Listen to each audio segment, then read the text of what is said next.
itu loh mungkin yang dibilang temennya Mas Viko ini kayak lebih dari sekedar uang gitu kan. Ya tapi mendingan ketipu puisi sama lagu sih. Daripada ketipu Duit ya benar. Karena kalau ketipu puisi sama lagunya tetap jadi punya saya. Iya benar. Kalau ketipu duitnya jadi punya Iya, dia. benar.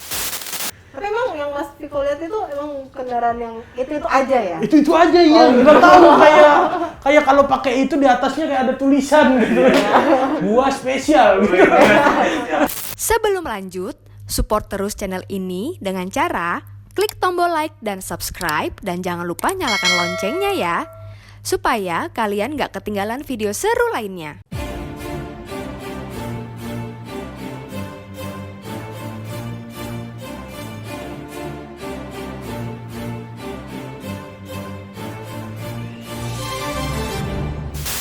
Viko pernah dikecam oleh netizen karena komennya tentang pacaran itu berat.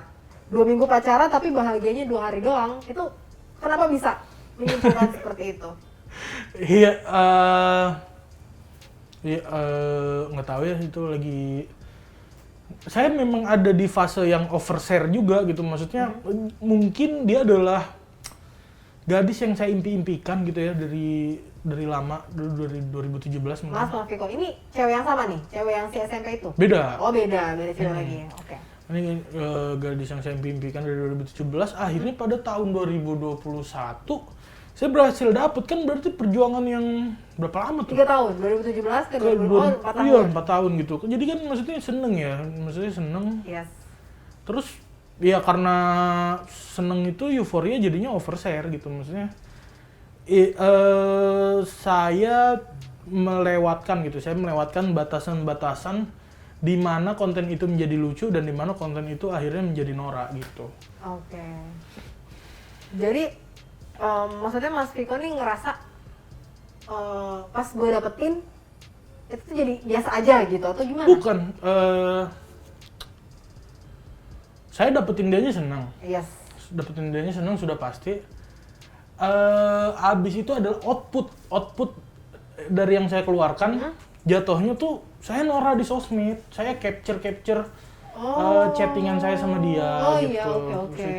Padahal bercanda, tapi di kepala saya yang waktu itu adalah sesuatu yang ya udah sih, iya, ini bucinnya gua iya, gitu. Iya.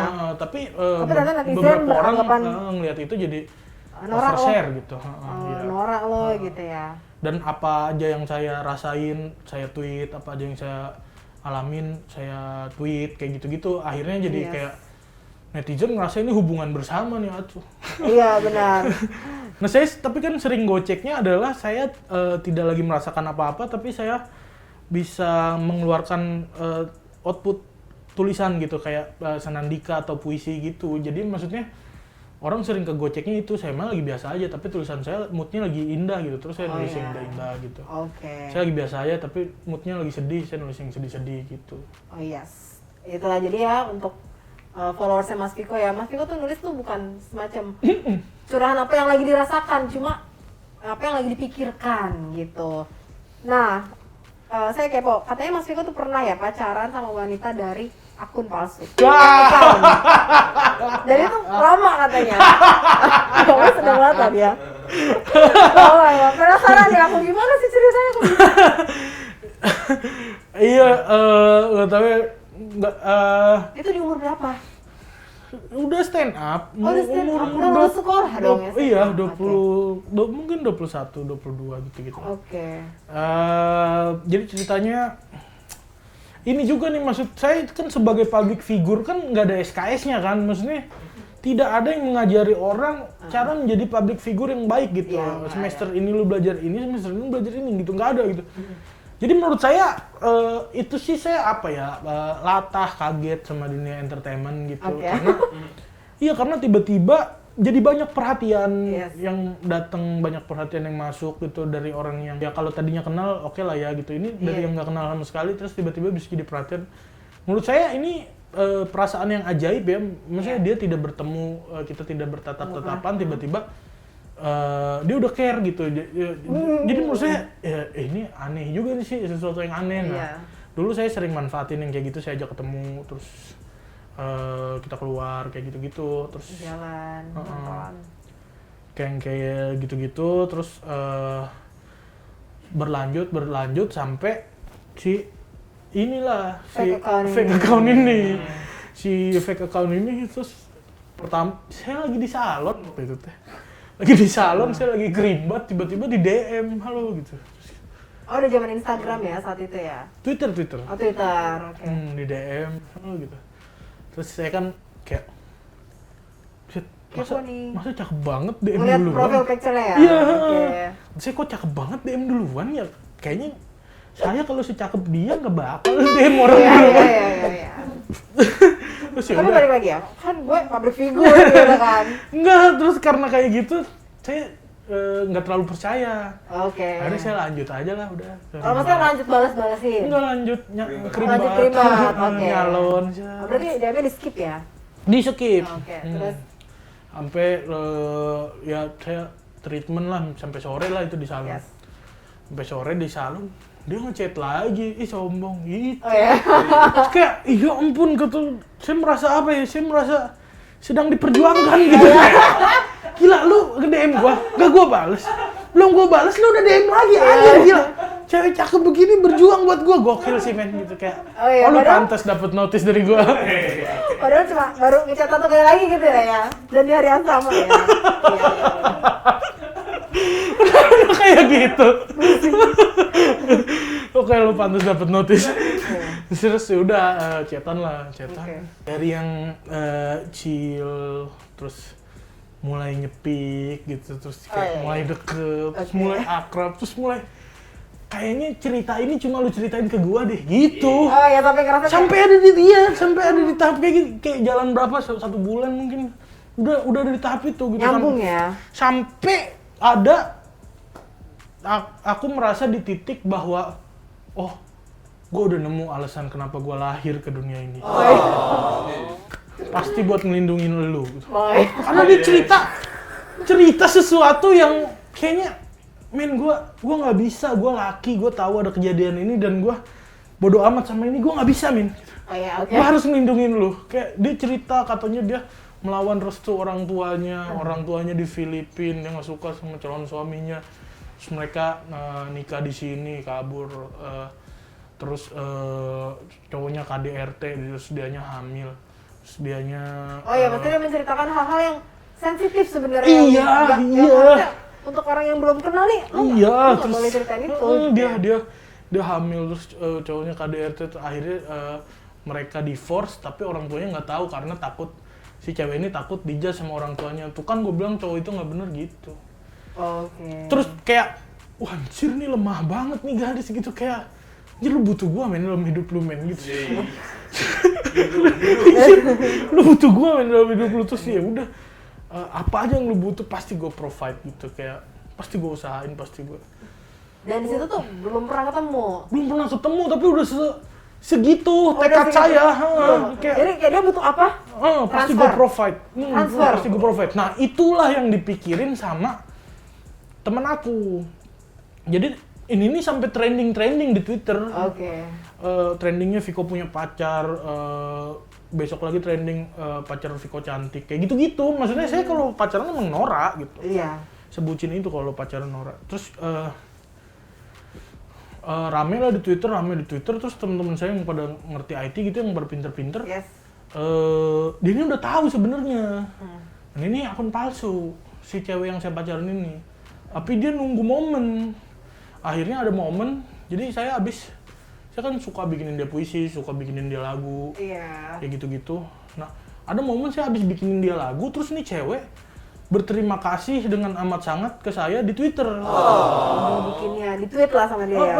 Di tweet, terima kasih untuk sesuatu yang sangat-sangat berharga buat aku sayangku, kayak gitu-gitulah.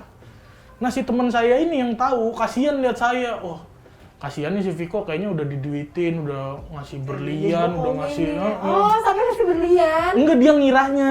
Padahal saya ngasih puisi sama lagu. Terus dia karena kasihan sama saya, dia bikin postingan di blog. Bikin postingan di blog, gimana ciri-ciri orang hode gitu. Hode itu gitu, nipu akun palsu, kayak gitu-gitu. Terus setiap poinnya saya baca tuh saya denial.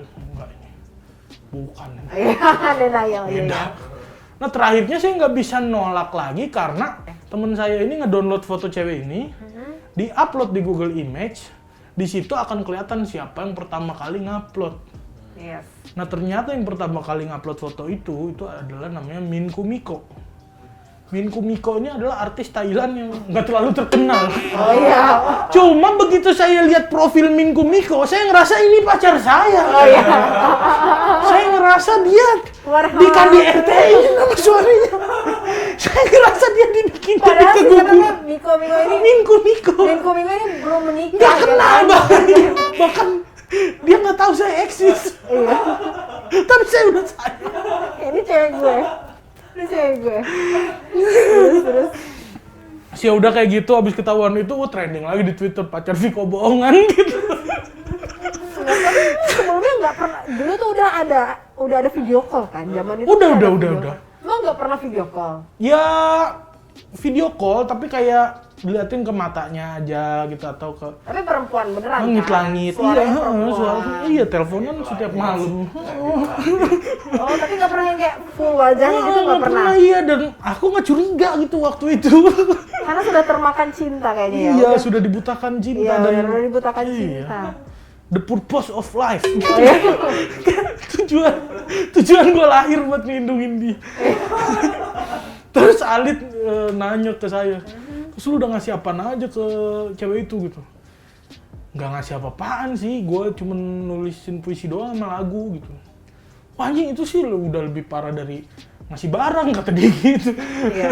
Karena maksudnya dengan menulis lagu atau puisi itu kan maksudnya kita mendedikasikan sesuatu Iya. gitu, pikiran gitu. Pikiran. Kayak, Karena bikin puisi dan bikin lagu tuh nggak gampang ya, butuh waktu dan butuh pemikiran gitu loh. Jadi itulah mungkin yang dibilang temennya Mas Viko ini kayak lebih dari sekedar uang gitu kan. ya tapi mendingan ketipu puisi sama lagu sih. Daripada ketipu Duit. ya benar. Karena kalau ketipu puisi sama lagunya tetap jadi punya saya. Iya benar. Kalau ketipu duitnya jadi punya Iya dia. benar. Lebih nyesek ya.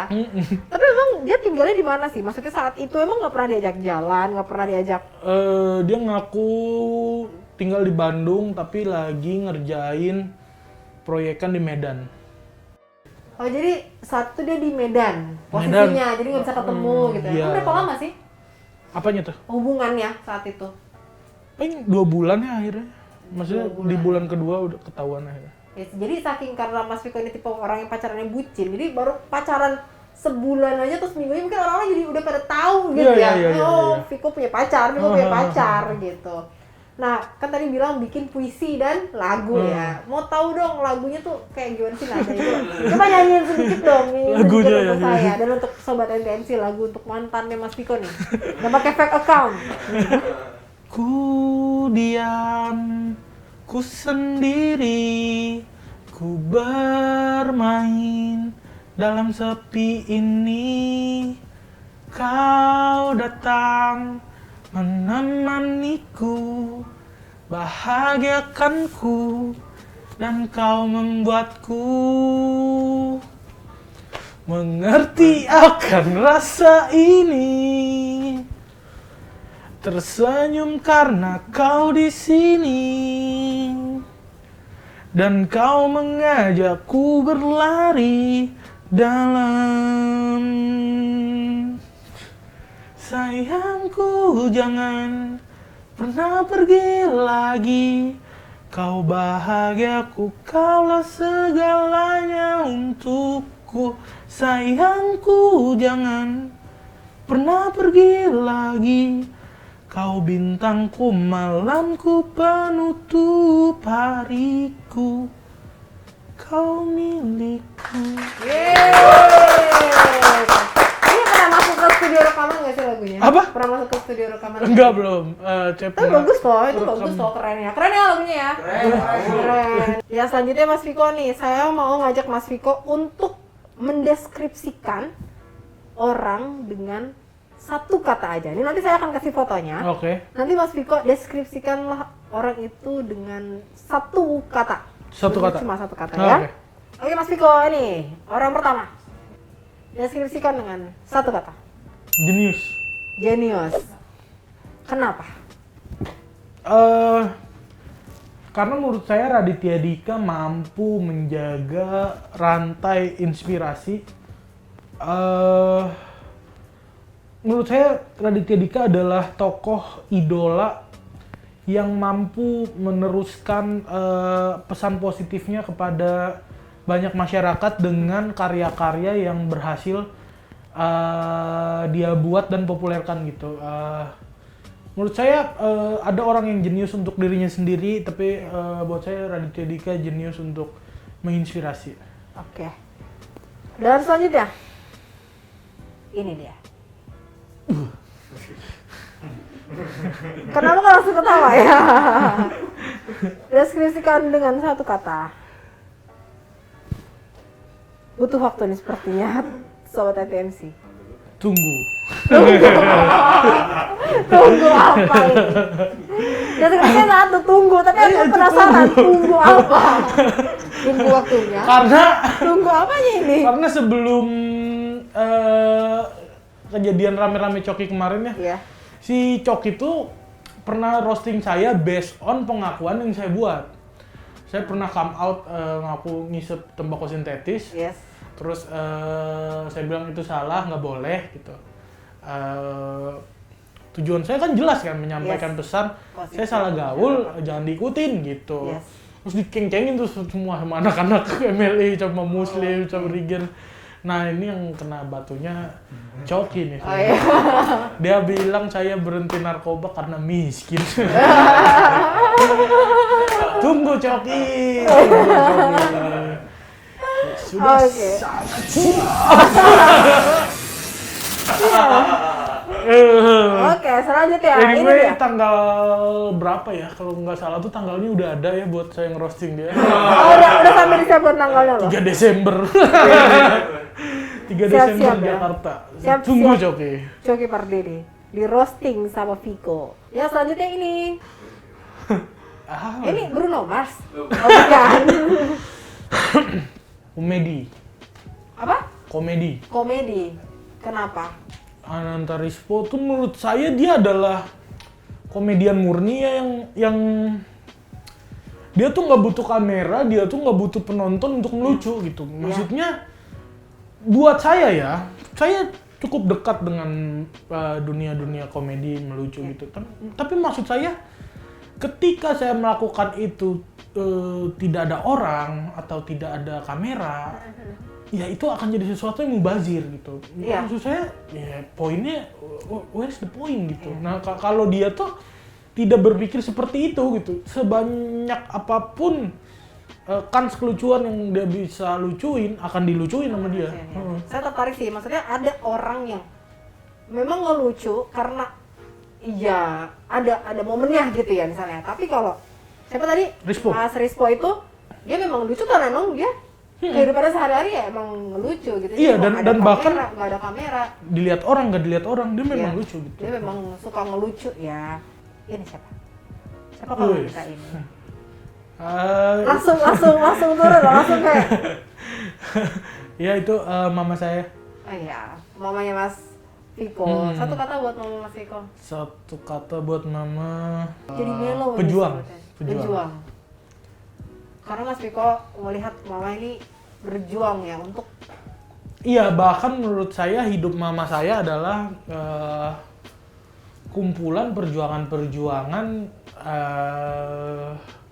yang disusun dan dijalani hingga hari ini gitu. Hampir setiap aspek dalam hidup dia adalah perjuangan. Dia lahir dari orang tua yang dituduh komunis. Dia adalah tahanan politik termuda sepanjang sejarah dunia karena dia lahir di penjara Semarang. Oh, mama Mas Viko. Oke. Dan dia menjalani hidup yang tidak mudah, tapi dia berhasil survive sampai sekarang. Luar biasa ya, luar biasa. Luar biasa kan, memang perjuangan ibu ya. Maksudnya dari ceritanya Mas Viko sendiri dari lahir aja, mama Mas Viko tuh sebenarnya sudah berjuang ya.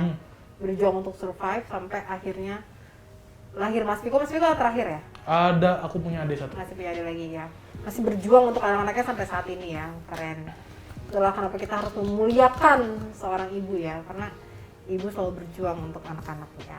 Nah yang terakhir, ini dia. Waduh. Siapa ini? Deskripsikan satu kata untuk kata ya? sesosok ini. Sesosok. Satu kata. Terima kasih. Terima kasih. Terima kasih. Terima kasih telah bertahan sejauh ini. Tidak pernah mudah.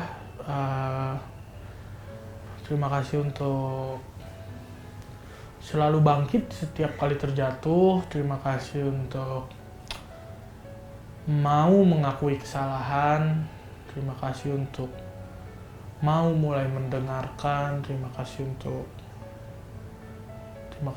setiap detik, setiap detiknya sampai hari ini. Mas Piko yang ngomong gitu saya yang melo. Karena memang tanpa kita sadari bahwa diri kita itu sebenarnya juga berjuang gitu untuk tetap bertahan, untuk tetap menerima, untuk keluar dari zona nyaman yang sebenarnya kita nggak suka tapi kita harus jalani. Nggak suka tapi gue harus makan, nggak suka tapi gue harus hidup, nggak suka tapi gue harus ngebiayain keluarga, nggak suka tapi gue harus bisa bantu orang lain gitu. Tapi gue harus bisa, dan dengan diri kita ini, kalau nggak ada diri kita ini ya kita nggak akan bisa melakukan itu semua gitu. Jadi kita harus apresiasi diri kita sendiri. Don't be so hard on yourself. Iya, benar. Nah, Mas Piko katanya punya pengalaman tentang pengendara yang arogan di jalanan. Itu gimana sih kejadiannya? Iya, itu bagian dari kan tadi sempat nanya Mbak Putu, materi yang ditulis tuh berdasarkan apa gitu. Iya. Nah, yang itu udah mulai masuk ke bagian berdasarkan apa yang dilihat di jalan gitu. Bukan motor-motor yang segede jet ski itu tuh. Oh iya, nggak usah disebut merek ya, jangan disebut. Motor-motor yang segede jet ski itu kan semena-mena, bener tuh.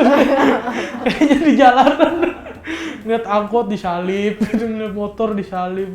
Tapi emang yang Mas Piko lihat itu emang kendaraan yang itu aja ya? Itu aja ya, nggak tahu kayak kalau pakai itu di atasnya kayak ada tulisan gitu.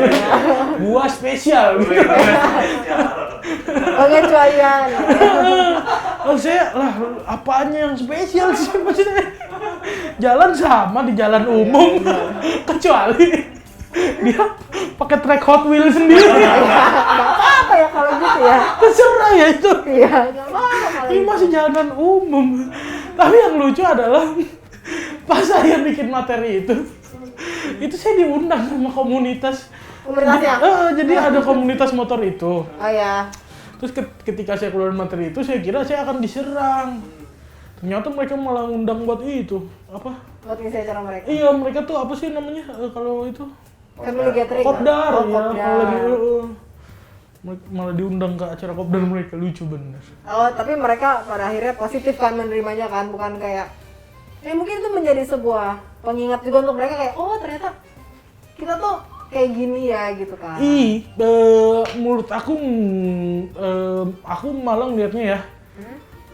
Pas waktu mereka ngundang aku, terus aku datang ke sana ngisi acara mereka, itu seru-seru banget, lucu-lucu banget orangnya. Ya udah sih anak motor, ya udah lucu lah gitu. Iya. Cuma kalau di sosmed penerimaannya beda banget langsung gitu, kayak bukan cuma ini kali yang ini, nggak tahu ya orang tuh sekarang ya kalau saya lihat kalau lagi ketemu asli ngobrol aja chill, ngopi, rokok gitu, makan gitu. Cuman kalau udah begitu masuk ranah sosmed kayak udah jati dirinya yang lain gitu. Ya. Nah, karena udah ikut di Kopdar itu ya, merubah pemikiran Mas Piko nggak tentang orang-orang yang menggunakan motor itu. Maksudnya setelah ikut Kopdar itu kan jadi kayak ya chill gitu. Ternyata orangnya asik gitu. Beda pemikiran tuh, tetap sama aja. Ini pasti bukan anggota komunitas nih. Enggak, kalau aku akhirnya balik ke itu. Oh ini mah gimana manusianya aja sih gitu. Iya, jadi mau manusia bijak pakai motor kecil kayak gede kayak ya udah dia akan tetap bijak gitu. Cuman ketika dia arogan mau motornya kecil, motornya gede ya udah dia akan tetap arogan. Akhirnya baliknya ke situ. Nah, ini juga ada info buat Mas Piko dan sahabat NTMC tentang rambu-rambu batas kecepatan yang tujuannya adalah mencegah terjadinya kecelakaan lalu lintas. Di mana penetapan batas kecepatan itu ditetapkan secara nasional Oke. dan dinyatakan dengan rambu lalu lintas, yaitu paling rendah 60 km per jam dalam kondisi arus bebas dan paling tinggi 100 km per jam untuk jalan bebas hambatan seperti di jalan tol. Nah itu tuh sebenarnya batas kecepatan maksimal itu sebenarnya udah ada rambu-rambunya kan kadang-kadang maksimal 80 km per jam, bahkan kalau yang di Jakarta mau ke Bandung ya, Cikampek itu biasanya maksimal 100 km per jam gitu. Jangan lebih. Jangan lebih itu. Karena itu pasti berbahaya ya, karena kan kondisi jalanannya juga gitu. Saya habis road trip kemarin ke Padang. Cepet-cepet nggak? Ngebut-ngebut nggak? Enggak lah. Oh, enggak ya, sesuai dengan peraturan ya. Sesuai banget, orang 2 hari saya baru nyampe. Oh iya. Karena nggak ngebut-ngebut kan, pelan-pelan yang penting nyampe. Iya. Nah, terus yang paling tinggi 80 km per jam untuk jalan antar kota. Oke. Dan yang paling tinggi 50 km per jam untuk kawasan perkotaan, dan yang paling tinggi 30 km per jam untuk kawasan pemukiman. Jadi kalau Mas lewat masuk perumahan, komplek-komplek, ya jangan ngebut-ngebut, banyak anak kecil ya kan, banyak orang-orang nyebrang juga, jadi harus pelan-pelan 30 km. Terus kalau di jalan biasa ya maksimal 50 km. Karena kalau pelan-pelan juga kan nanti yang belakang juga malah jadi terhambat juga gitu. Normalnya aja tapi nggak ngebut-ngebut juga, karena kan banyak kendaraan lain. Nah, kita sudah sampai di penghujung acara, Mas Viko. Wes, seru sekali Mbak Putra. Seru sekali ya. Saya mohon maaf ya apabila ada kata-kata, kalimat-kalimat yang kurang berkenan, kan kita sharing ya. Iya, santai atuh Mbak. Untuk sahabat NTMC juga ya, kalau ini pelajaran hidup dari seorang Mas Viko juga. Jadi yang baiknya gitu ya, positifnya, motivasinya itu dijadikan semangat untuk kita juga gitu. Semangat-semangatnya Mas Viko, bagaimana cara berpikir Mas Viko gitu. Ya. Baik, sekali lagi terima kasih banyak ya Mas Viko. Siap, terima kasih. Sudah menyempatkan diri untuk mampir ke podcast NTMC. Semoga Mas Viko sukses terus. Sama-sama, Direktur Putu juga. Jadi bisa terus memberikan kebaikan untuk sesama. Iya, siap. Oke, nah untuk sahabat NTMC jangan lupa juga untuk selalu like, comment, subscribe, and share semua video yang ada di NTMC Channel. Stop pelanggaran, stop kecelakaan, keselamatan, untuk kemanusiaan, Indonesia tertib, salam presisi.